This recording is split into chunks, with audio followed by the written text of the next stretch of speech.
I don't know how they do it, and people create these things. I think they work on them all year. But every year, the State Fair comes through, and they have all kinds of new fair foods. Yeah, and this year there are 51 new items. 11 of them are frozen treats, 40 of them new food. And Rachel Slavic joins us right now to talk about a new hot dog or a new hot dog topping. Yes, so we've all heard about the Chicago dog, but have you ever noticed that the Twin Cities doesn't have a dog to call its own? We don't. Okay. Yes, so now there's a new fair food vendor, Daryl's Dog House, and he wants to introduce Minnesotans to something called the St. Paul dog. Delicious.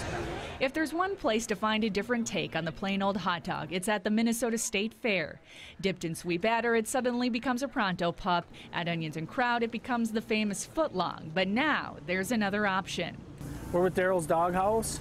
For the first time, fairgoers can sample the Daryl's Dog House varieties. We were just overly joyed that it happened so quickly. Owner Pat Cranston's coveted invitation to the Great Minnesota Get-Together came on his second try. Everything, the timing was right with the West End market being redone, and so we were able to secure a spot in there. But he's not a newbie to the fair scene.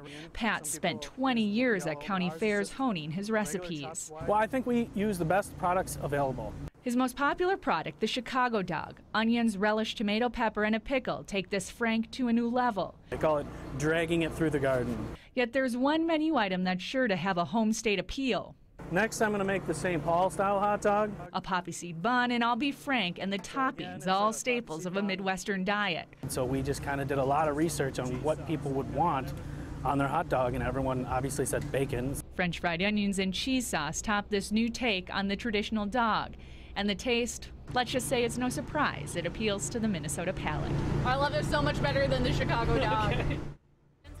All right, so we have Pat Cranston, the man behind the St. Paul dog. So first at the fair, which is selling better, Chicago or St. Paul dog? It's about 50-50, but if I had to give the edge to one or the other, I'd say St. Paul. All right. All right. Did you try it? I liked it. Yeah? It looks different, but when you taste it, it's really good. Yeah, you combine some What do good you mean flavors. it looks different? I mean, it looks, unusual, right? You're like, wow, all that stuff in a hot dog. But when you try it, it tastes really good. Good.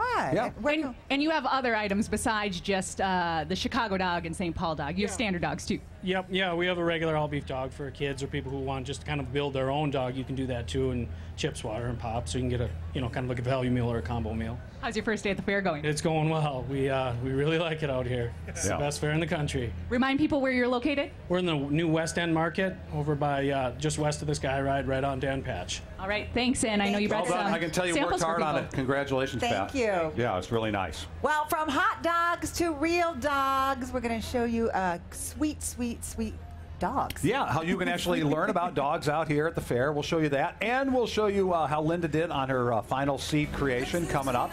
And much, much more when we return to our special 4 o'clock show here at the fair. Wow, look at her go on that. Yeah, isn't it great? Good to have you with us, everybody.